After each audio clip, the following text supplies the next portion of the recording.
On va maintenant accueillir Amandine Chanceau. Amandine Chanceau, vous êtes là d'abord, oui, vous êtes là. Vous êtes fondatrice de Les Nourriciers. Vous allez nous expliquer ce que c'est que les nourriciers et vous allez nous parler d'additifs, de conservateurs, de colorants et de comment décrypter les étiquettes pour éviter tout ça. Vous connaissez la règle des OME, 15 minutes, le petit coup de clochette, on est parti. D'abord, merci pour cette prise de parole et bonjour à tous. Moi, je vais vous parler de chimie. Je présenterai les nourriciers plus tard si vous êtes d'accord. Oui, ok. Oui, alors, on va faire comme ça. Voilà.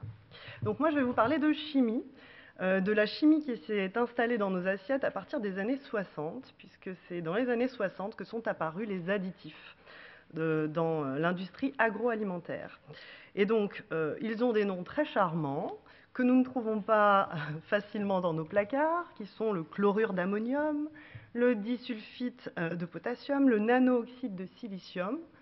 Et l'Europe leur a trouvé un petit nom raccourci pour simplifier, qui commence par un E et qui se suit de plusieurs chiffres. Donc ce sont des colorants, des conservateurs, des exhausteurs de goût, des antioxydants, et ils n'ont aucune valeur nutritive. Donc leur intérêt, c'est avant tout de nous permettre d'acheter une marque plutôt qu'une autre. Leur intérêt, c'est de viser notre portefeuille et non pas notre santé. Et donc, ils vont permettre de transformer réellement le goût que l'on éprouve, enfin, nos sensations à la dégustation de produits de base. Donc, ils vont renforcer un goût, renforcer une coloration, améliorer une texture. Vous l'aurez compris, c'est vraiment de la chimie dans l'assiette. Donc, on a deux niveaux d'encadrement de ces additifs. Premier niveau, au niveau international, on a l'OMS. Deuxième niveau, on a l'EFSA, qui est l'Autorité européenne de sécurité des aliments, et qui est fortement associée au lobby agroalimentaire. Je le dis là, et puis on va pouvoir illustrer par la suite. Slide suivant, s'il vous plaît. Le très charmant E551, qu'on appelle également nano-oxyde de silicium, qui est une nanoparticule 10 000 fois plus petite qu'un grain de sel, et qui a un pouvoir très intéressant dans l'industrie agroalimentaire, qui est d'éviter l'agrégation de toutes les denrées poudreuses.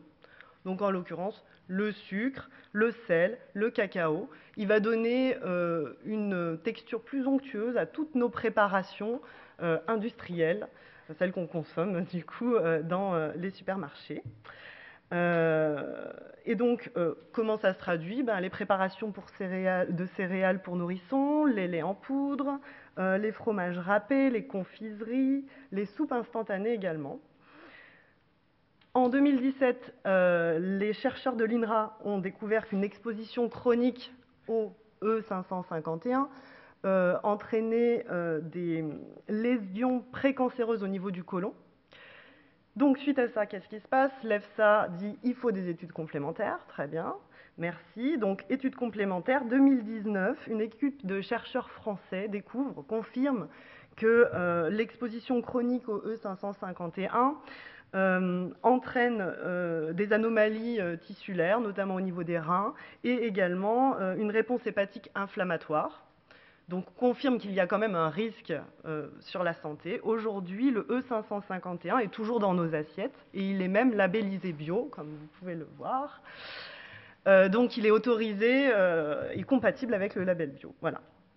Donc, on a comme ça 338 additifs qui sont autorisés en Union européenne. Alors, une grande partie ne pose pas forcément de débat dans la sphère scientifique, ne pose pas de problème particulier a priori sur la santé, mais une autre partie, comme c'est le cas du E551, pose débat, fait discussion et présente a priori de sérieux risques pour la santé. Donc, manger des additifs, éventuellement, on peut être OK avec ça. Le tout pour le consommateur, c'est de savoir ce qu'il mange et de choisir son risque quelque part. Et aujourd'hui, on est face à un marketing de pointe qui est très développé et qui masque quand même pas mal d'informations et qui nous empêche un peu de prendre les bonnes décisions, les décisions en connaissance de cause. Donc, pour le consommateur, le savoir, c'est le pouvoir.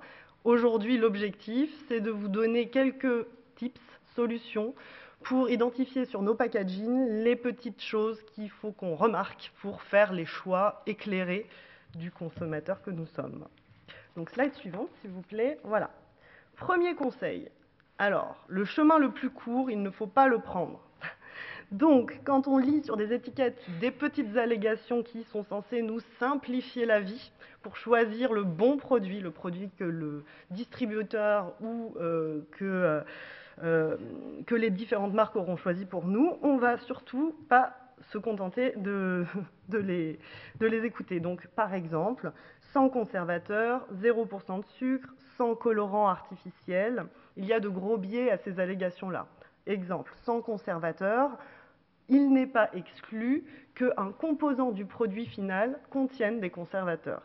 Autre exemple, sans sucre, on en a déjà parlé. Sans sucre, ça veut dire souvent, je ne généralise pas non plus, édulcorant. Édulcorant, c'est par exemple l'aspartame. Très régulièrement, on a des études qui pointent du doigt l'aspartame et qui montrent des effets délétères. Par exemple, les dernières en date, italiennes et danoises, qui montraient des risques de développement de tumeurs et des risques d'accouchement prématuré pour les femmes enceintes.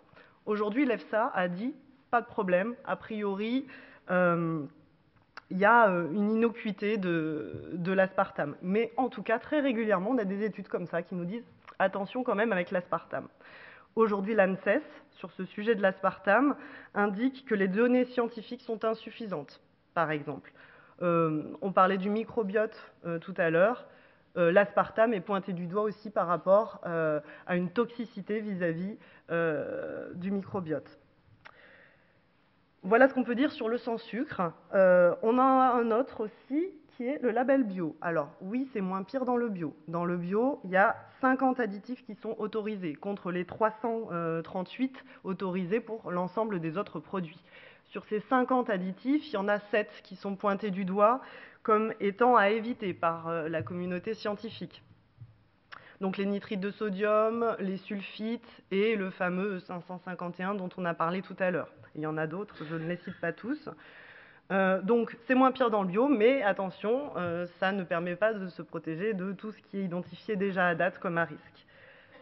Désolée pour l'ambiance. Le Nutri-Score. Alors, le Nutri-Score, c'est un outil qui a été mis à disposition des utilisateurs des consommateurs, en 2016, pour nous aider à nous prémunir des problèmes cardiovasculaires dont on a parlé ce matin, de l'obésité, du diabète, des troubles du métabolisme en gros, qui sont là pour éclairer le consommateur, pour faire les bons choix, les choix sains, les produits qui sont les meilleurs pour leur santé. Alors l'objectif est louable, mais il faut quand même donner quelques astuces pour ne pas tomber dans certaines erreurs ou certains raccourcis qui pourraient faire prendre de mauvaises décisions. Alors slide suivant s'il vous plaît. Première problématique, première chose à avoir à l'esprit quand on regarde le Nutri-Score, c'est que l'affichage aujourd'hui n'est pas obligatoire sur tous les produits. Donc, l'industriel peut décider de l'afficher ou pas, selon ce qui l'arrange quelque part. Exemple un peu flagrant avec ces pizzas. Alors, je les ai trouvées dans un rayon, à la même date. C'est la même marque. Pizza de droite, pas de Nutri-Score. Pizza de gauche, Nutri-Score. Tiens, moi j'aime bien regarder les étiquettes. Je regarde la pizza de gauche, je me dis tiens, je parie que les ingrédients sont plus sains dans la pizza de gauche que celle de droite. Est-ce que j'ai raison? Parce que des fois je vois aussi un peu le mal partout, donc on va vérifier. Donc je regarde, et en effet, la pizza de droite, plus salée, plus riche en glucides, 10% plus riche en acides gras saturés, et globalement plus calorique. Donc il était évident que la pizza de droite aurait un Nutri-Score bien inférieur à celle de gauche, ce serait au moins un C ou un D, plutôt un D je dirais. Donc voilà, premier biais à bien avoir à l'esprit quand on regarde le Nutri-Score, ne pas forcément se dire que c'est exhaustif sur l'ensemble des produits qu'on a en magasin. Ensuite, slide suivant s'il vous plaît, merci. C'est un indicateur qui masque complètement le niveau, on en a parlé avec SIGA, de transformation des aliments. Donc, on peut avoir des aliments qui sont bien notés, des produits, qui sont bien notés au Nutri-Score et pourtant qui sont ultra transformés, qui ne correspondent pas à des besoins physiologiques à couvrir. Par exemple, le Coca-Cola. Là, c'est un Coca-Cola zéro. Donc, on a bien vu tout à l'heure, le sucre a été remplacé par l'aspartame, totalement avec tout ce qu'on peut dire sur l'aspartame. Voilà, donc le Coca-Cola, non, ne fait pas partie d'une assiette équilibrée et ne couvre pas de besoins particuliers, c'est un aliment plaisir. L'huile d'olive, en revanche, elle est classée D. Alors pourquoi? Qu'est-ce qui va permettre de définir la lettre magique du Nutri-Score? Il y a 3 indicateurs, le niveau de sucre, le niveau de sel et le niveau de gras. L'huile d'olive, c'est 100% de gras, donc logique, ok, mauvaise note au Nutri-Score. Pourtant, l'huile d'olive couvre des besoins physiologiques réels. L'apport, c'est des bonnes graisses. On en a besoin dans notre assiette équilibrée de cette huile d'olive ou d'autres huiles comme le colza, par exemple. Donc, voilà. Pour le consommateur qui va prendre le raccourci « je prends pas de rouge, je prends du vert », ça marche pas. Les gâteaux que j'ai pris, c'est des gâteaux gerblés qui ont du sucre. Mais qui ont été allégés en sucre. Bon, ben, on est face à un produit qui est quand même sucré et qui, de toute façon, est transformé. Ça ne fait pas partie des denrées de base de notre alimentation. Là aussi, une notation, voilà, moi je privilégierais l'huile d'olive à ces biscuits-là. Voilà, donc un autre point important sur le Nutri-Score, c'est que ça masque un élément très important, c'est que l'équilibre, il se joue dans l'assiette au global. Ce n'est pas un aliment qui va être bon ou pas bon. L'huile d'olive, c'est un élément de notre alimentation. Bien sûr qu'on ne va pas consommer toute la bouteille d'huile d'olive lors d'un repas. Donc, noter l'aliment en lui-même n'a pas forcément toujours de sens. Slide suivant, s'il vous plaît. Donc, après le premier conseil qui était d'éviter tous les raccourcis qu'on nous invite à prendre sur les packaging, merci, lire les ingrédients. Alors là, c'est super intéressant, c'est qu'on n'a pas du tout envie de lire cette liste. Et je vous comprends, mais pourtant c'est ça qu'il faut faire en fait. Si on ne le fait pas, on tombe dans le panneau des raccourcis du marketing. Donc, bonne nouvelle, plus la liste est longue, moins c'est bon signe. Bon, on passe épargner ça. Deuxième bonne nouvelle, les ingrédients sont classés par ordre d'importance dans le produit final. Donc, ce qu'on va regarder au début, c'est ce qui est le plus important. Je vous conseille quand même de regarder juste la fin, parce que des petits ingrédients en termes de quantité peuvent avoir un impact important. Tous les additifs sont souvent à la fin de la liste des ingrédients. Donc là, si on regarde, on a farine de blé 28%, logique pour des barres chocolatées. Attention, deuxième ingrédient, le sucre. Donc là, on est face à un aliment sucré. C'est un aliment plaisir, occasionnel, à ne pas consommer tous les jours. C'est évident. On pourrait s'arrêter là. On va quand même regarder... je pense que je vais un peu dépasser le timing. On va quand même regarder le troisième ingrédient qui est des huiles végétales avec palme, copra, colza. Je précise quand même que les huiles de palme et de copra ne sont pas des huiles mais des graisses parce qu'à température ambiante, elles sont solides. Ce sont aussi des huiles qui sont riches en acides gras saturés de chaîne longue, donc incriminées de favoriser les risques cardiovasculaires. Donc il n'y a pas eu totalement, enfin on n'a pas tranché le débat dans la sphère scientifique là-dessus. Quoi qu'il en soit, c'est des graisses qui sont peu chères et qui rajoutent de l'onctuosité au produit. Donc les industriels l'utilisent souvent dans des produits hautement transformés. Donc vous pouvez vous dire, à défaut de savoir si l'huile de palme est délétère pour le système cardiovasculaire, vous pouvez vous dire, si on l'utilise dans cet aliment, c'est probablement, pas sûr, hein, mais on peut utiliser l'application SIGA pour s'en assurer, probablement un aliment ultra transformé. Slide suivant, s'il vous plaît. Troisième conseil. Tout aussi charmant que le précédent, il va falloir regarder ce beau tableau. Le tableau nutritionnel. Alors là, peut-être pas forcément nécessairement en détail.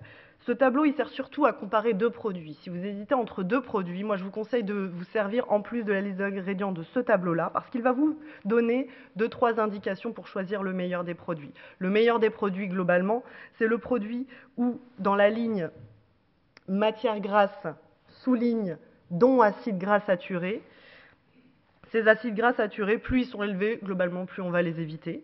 Autre petit raccourci que je peux vous permettre de faire, sur la ligne glucides dont sucre. Alors c'est pas forcément le don sucre, c'est pas forcément les sucres ajoutés. Ça peut être des glucides simples, mais pour faire simple, plus ce don sucre sera élevé, et moins il faudra choisir ce produit et privilégier l'autre. Autre raccourci que je vous suggère de prendre pour choisir le meilleur produit, c'est la ligne sel. Plus elle est élevée, moins c'est recommandé. Je ne vais pas rentrer dans le détail des recommandations de l'OMS sur le sucre et le sel, ça a été fait précédemment. Ça me permettra peut-être de rattraper un peu de retard. Slide suivante, s'il vous plaît. Donc, un petit conseil qui peut être très pratique. Ne vouez pas toute votre confiance à une application, mais vous pouvez avoir plusieurs applications qui vous permettent de brancher votre cerveau et d'analyser réellement, parce que vraiment c'est tout ce qu'il faut faire. Pour choisir le bon produit, il faut vraiment analyser le produit qui vous sera le plus favorable. Donc l'application Yuka qui a été citée, l'application Siga également, et puis pourquoi pas le Nutri-Score qui est quand même un outil. Donc là j'ai scanné une infusion détox, et on peut voir que les résultats sur les 3 outils sont pas les mêmes. Et c'est pour ça qu'il faut continuer à réfléchir à chaque fois. Donc Yuka, cette infusion, elle est à 90 sur 100, donc elle est excellente. Voilà, sur tous les points de vue, elle est excellente. Le Nutri-Score va dire que c'est A, c'est logique, puisqu'il n'y a pas de sucre, il n'y a pas de gras, il n'y a pas de sel. Donc, toutes les infusions pour le Nutri-Score seront classées A. Siga, là, à l'inverse, on a un indice de 7, qui est un niveau de... c'est un aliment ultra transformé. Pourquoi? On regarde la liste des ingrédients et on voit qu'il y a 15% d'arômes. Donc les arômes, c'est de l'ultra-transformation. Et donc Siga va dire ne pas consommer cet aliment tous les jours, le faire de façon occasionnelle. Donc vraiment, utilisez plusieurs outils pour vous faire votre propre jugement. Je vais conclure. Slide suivant, s'il vous plaît, et final. Petit conseil. Cuisiner exclusivement tout maison, c'est une gageure, c'est compliqué, on n'a pas le temps, ça ne s'intègre pas dans nos modes de vie aujourd'hui. Par contre, consommer des aliments qui sont le moins transformés possible, le plus brut possible, ça c'est un conseil qui peut vous permettre d'éviter pas mal de substances toxiques finalement. Exemple avec le yaourt, qui est un des champions pour tous les additifs qui sont utilisés, notamment les yaourts aromatisés. Plutôt que de prendre un yaourt aromatisé, vous achetez un yaourt brut, vous prenez un fruit, vous le coupez dedans, et ben vous avez votre yaourt aux fruits. Et ça vous a pris 2 minutes. Et c'est un réflexe qu'il faut prendre, mais c'est un goût qu'on doit rééduquer. Et c'est là la problématique, c'est que l'industrie agroalimentaire a transformé notre goût. On a l'habitude de goûts beaucoup plus forts, de sucre naturellement prévu dans tous les aliments qui nous entourent. Et donc du coup, coupez les fruits dans le yaourt, vos enfants vous le diront, vos petits-enfants, enfin votre entourage vous dira, ben non, c'est pas pareil. Bon, on est d'accord, c'est pas pareil. C'est pas pareil, mais c'est une habitude à prendre et en quelques semaines, vous pouvez déprogrammer, reprogrammer votre goût pour ressentir le goût des choses, des produits bruts finalement. Et on peut faire pareil avec les pizzas. Je prends un autre exemple, la pizza qui est un autre aliment ultra transformé dans nos rayons et qui est facilement utilisé parce qu'il est convivial le vendredi soir après la semaine de travail. Bon, et bien là, vous achetez la pâte à pizza qui peut prendre un peu plus de temps en effet. Et vous garnissez vous-même votre pizza. Ça prend 10 minutes de couper quelques légumes que vous avez dans le frigo, de la sauce tomate, et vous mettez au four, et ça marche très bien. Donc voilà, c'est le conseil que je peux vous donner, associé à l'idée de, oui, c'est une rééducation du goût à faire, parce que l'agroalimentaire est en train de transformer nos attentes gustatives. Voilà. Merci pour votre attention. Merci beaucoup. Moi, je vous propose une chose, je vous propose un petit jus de poire du Vexin pour se remettre, parce que là, vraiment, tiens, venez à côté de moi, parce que là, vous m'avez fait de la peine avec tout. Alors, regardez l'étiquette avant de vous servir. Voilà.